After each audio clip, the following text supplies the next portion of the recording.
right, good morning, everybody. My name is Samantha Maribal. I'm doing our DesignShop talk today to see what questions you might have. Please let us know in the chat if you have any questions while we're live, and we'll try to get those answered. I'm going to start off with the questions that were sent in ahead of time, and we will go from there. Let me make sure both platforms are actually live. It looks like that one is.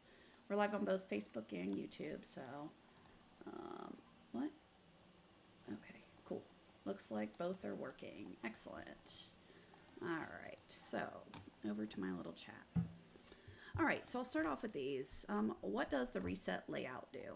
All right, so reset layout. So let's say if I pulled some of this stuff down and I lost it, right? And I went, oh no, now I want to put it back how it was. I can go drag this stuff around and go find them all using this, which is fine, but oh my gosh, one moment. Let me deal with this puppy, I'm sorry. Guys, hey, can you go put him in my car? I'm lying, it's not working. All right, I'm sorry. My dog, I started talking and all of a sudden he is very interested in what I'm doing. And he's been sleeping for hours, so it's kind of annoying. All right, sorry about that.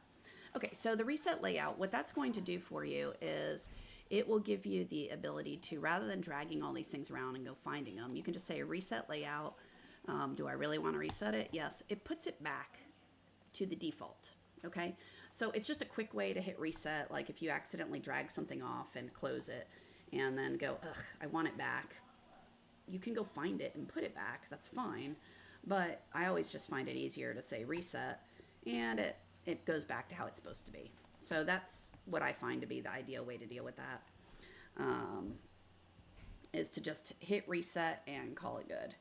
Because then you don't have to worry about, finding the different things and redoing them all.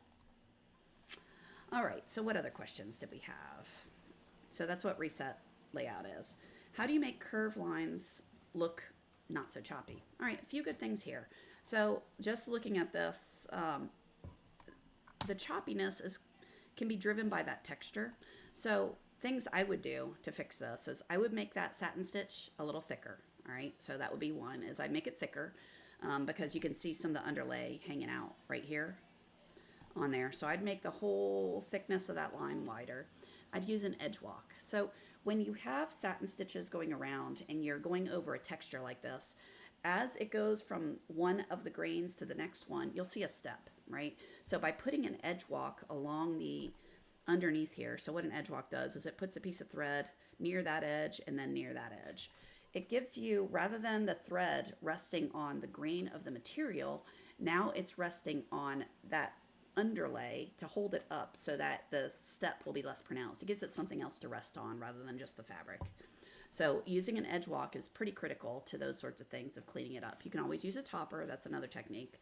The other thing you can do is pay attention to your densities and to the needle you're using. So going from a ball to a sharp can help. Going from a 90 to an 80 can help. Things like that. So playing with your needle size and whether it's a sharp, but really that step there, it's going from one grain to the next, which is why you see that. Putting an edge walk along there is going to be the primary thing that's going to help you. Okay, so that's what I would do, is thicken that because it's really narrow. Add an edge walk, and I would start with that. Okay, trying to add some shadows to these letters. Some are cursive, some are text. Which would be better, to use a shadow or offset each letter separately? So shadow feature, when you say offset, I was sitting there trying to ponder that. All right, so I'm just going to type one word, moving, and that looked like impress. Okay, and I'll center it. All right, so you can go insert, where is it? Object, shadow, whatever. And now I can drag this around and it will change the shadow. All right. What's nice about using the shadow tool is a few things. One, it's dynamic like you just saw here. And it's going to cut out the bulk stitches on that shadow part. So underneath here, you're not going to have a letter on top of a letter. So you can copy and paste the letter and shift it down yourself one at a time, but you're going to have stitches under here, so it'll be a little bit bulky. So the shadow, I would just use shadow on that, right? That's what I would do for it. All right. So it's a pretty easy to use tool. It cuts out the stitches, and then you can just move this around until you get the look you want for your shadow. All right, so again, that was object, shadow, and it'll drop the shadow on there. So the other font, I think that was, I don't remember the name, so I'm gonna write mine. I think that's, oh goodness, Brush Script, I think.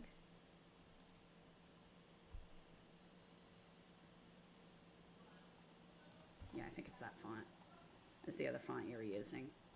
And again, object, shadow, okay. And then I have kerning on this, which I shouldn't, but then you can drag, oops, undo. Then I can drag this around and get different, get the shadow to look a little different. Okay. That's how I would do that. All right, what other questions did we have? How do I get my hoop to show in DesignShop? So in DesignShop, up here, you've got the hoop. So if you click on that, that is turning on or off the hoop. If that's not the hoop you want, you right click on this and then you go select the hoop you want.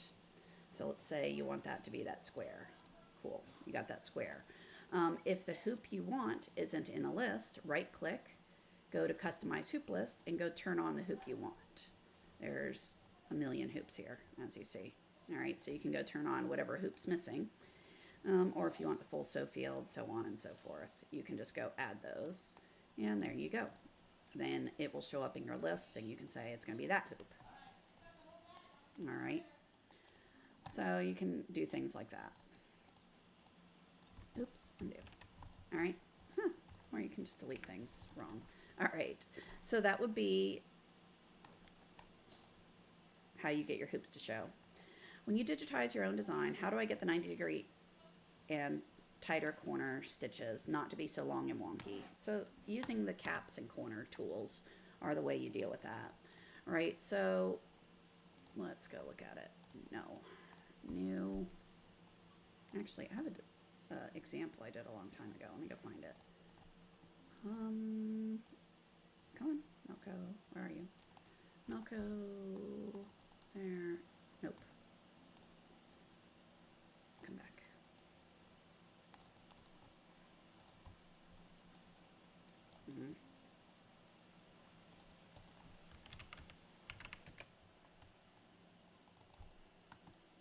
All right, I'll come back to this in a minute. But here, what you're talking about is this sort of thing right here. That when it sweeps around, you end up getting these really long stitches as your stitches are coming across, right? So ways you can clean that up is you can go into the properties and under top stitching. What is this? Oh, that's why that's a complex. All right, let me go back. This one, there's a single line. All right, properties. Under here, I can go to corners and I can turn these on, right? So that caps it. So you can see it does the stitches this way, or instead of a cap, I can say miter it. And that will do a miter along here. Again, all that's doing is cleaning up those really long stitches that sweep across here. All right, so the corner tool is a pro feature. If you don't have that, what are your options? Well, you can do it yourself, right? So different ways you can do that. So if I have this, I just drew this as a complex to make it easy. So rather than having the stitch directions sweep around, I can come over here and say, all right, on there, make the stitch direction of that corner that way. So essentially I just capped it, right? I can undo that. I can say, all right, well, instead of that, let's add a splice line here. Maybe not there, maybe like that. And to that complex, now I have a miter, right? So, or I can say, well, forget that. Let's just do two single line centers overlapping, and that gives you an overlapped corner like this. So if you don't have that split tool, all right, well, I can come over here and digitize this manually using my column tool and create that miter yourself, right? So that's just done, oops, all right, well, whatever. Like this, right? So then I can come over here and go, all right, well, let's make that there. All right, so I did that ugly, but you get the idea. Where if I did that actually in a clean manner, let's go fix it. Stop it, I want the point. Move that there. So I can do it like that, you know, and create my own little miter. Okay, so you can play with it to create your own little miters and things like that. If you do it as a complex, you can add splices, you can add stitch directions, and you can clean it all up. Or if you've got the feature, you can just go into the properties and turn on the corners to get the corner you want. Okay. In DesignShop 11, how do I add fonts? So what type of font do you want to add? Like the Etsy fonts where you buy, you know, 50, you buy a letter, or let me go get one to show the example, or TTFs and OTFs. So my designs, things I've bought, fonts, whatever. All right, so when you buy fonts that are digitized, you'll end up with something like this. I got 147 files, and each letter is one file, right? So those, you bring them in one at a time, right? In DesignShop 11. Now in 12, there's a feature where you can actually create typable fonts from those. But if this is the type of font you've bought, then you're going to bring them in one at a time and create your letter. So, where's the Y?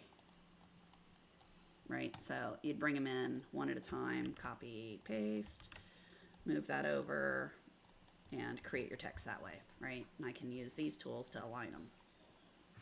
So those, if they're expanded fonts like this, you just have to load each file individually and create the text in the order you want in DesignShop 11. You can create your own in both 11 and 12 using Alphabet Editor. So here you can actually go create your own fonts and digitize them all individually, and you know, create your own fonts, anything you want. Can you buy fonts from Melco? I don't think Melco does that anymore.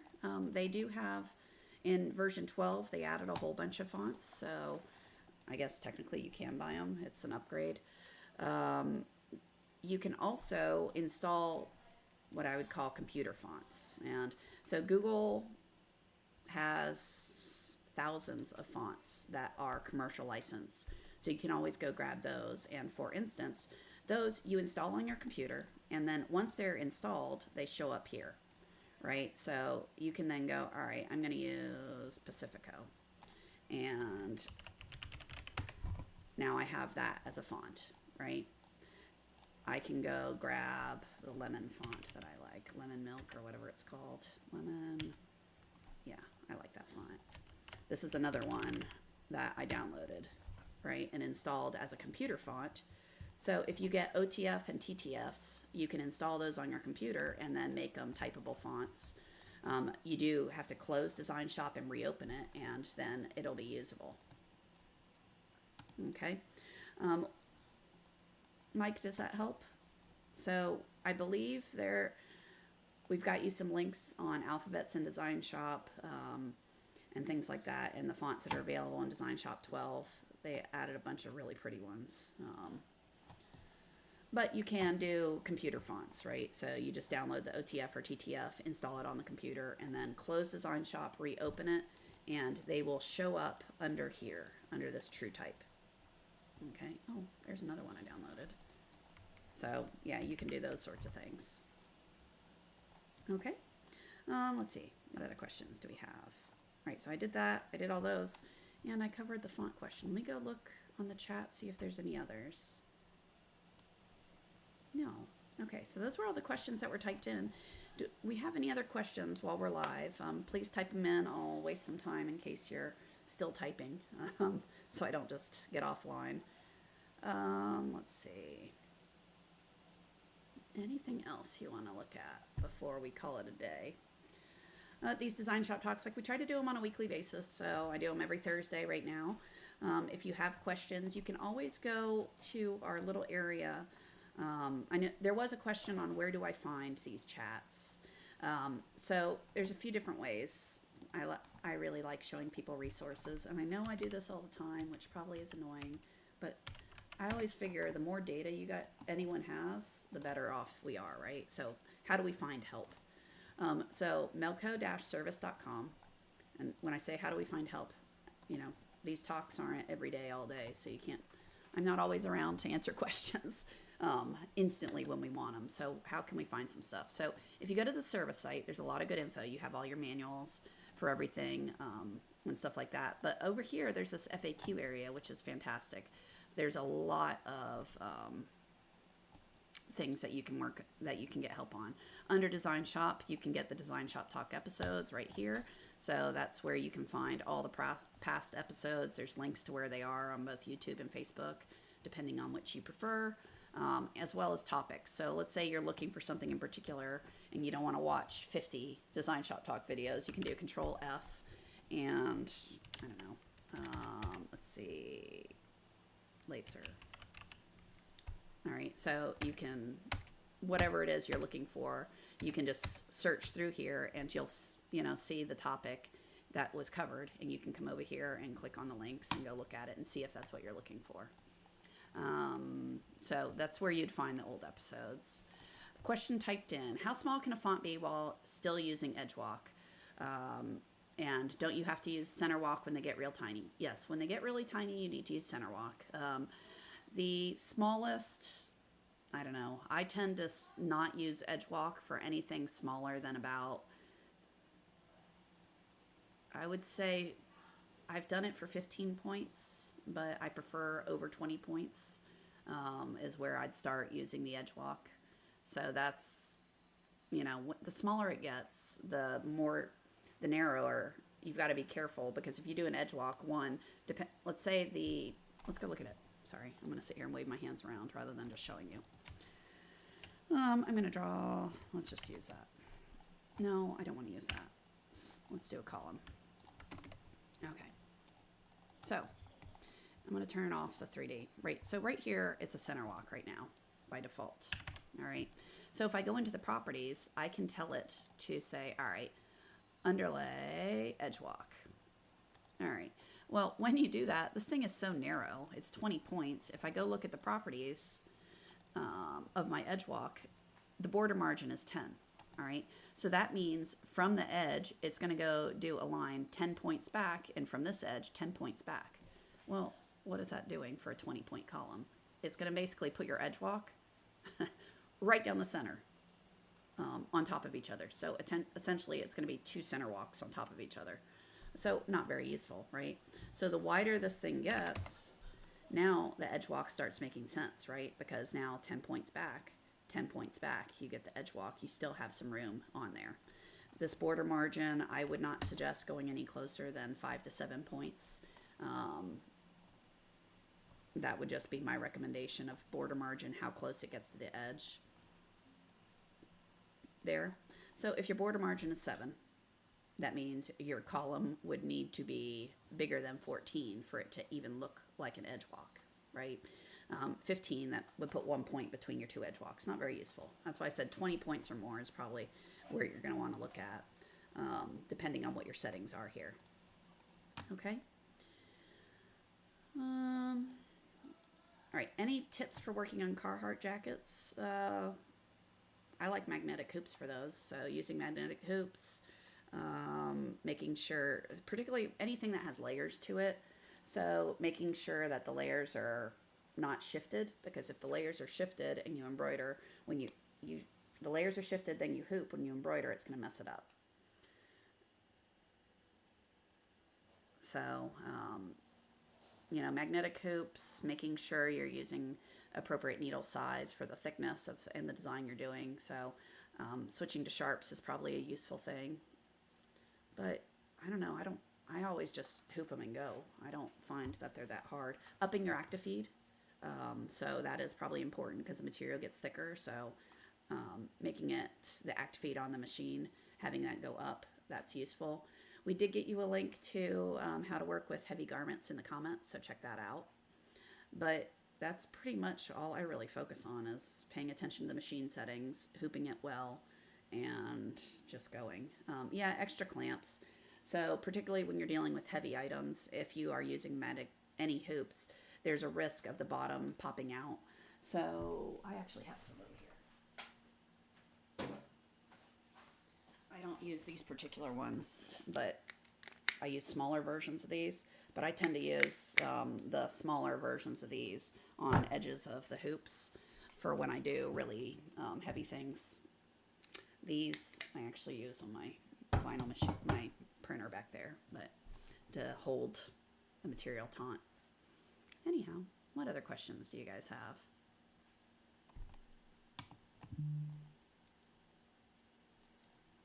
And let me scroll up. Kyle, oh, awesome. I'm glad that helped. Let's see. Did I skip any other questions? Did that. Sweet. Okay. Well, that's all the questions I had. Like I said, I'll sit here for a minute or two more just to make sure no one's typing in questions and I cut you off by accident. But yeah, if there's something in particular that you want to learn, let us know. Don't forget, we have this Google form out here, which I think is a pretty cool thing for you guys to use, right? So during the week, right after this talk, you forgot, oops, that's the wrong thing. That one. So right after this talk, you go, oh, I forgot to ask a question. Go type it in here so you don't forget about it, right? So that way you don't wait till next week and go, oh, I had a question. What was it? So anytime you have something, just go type them in, submit it. I'll see it for the next talk and I'll grab it and it'll get answered on the next talk. Okay, so use that. We're here to help. If there's anything you particularly want to learn about, you can also add it here and we'll see if we can create stuff for you. All right, I don't see any other questions being typed in. So I guess I will call it a day. I will be back next Thursday and we'll do this again. Until then, have fun sewing and have a fantastic weekend. I guess it's holiday too. So enjoy it and I will see you next week. Bye everyone.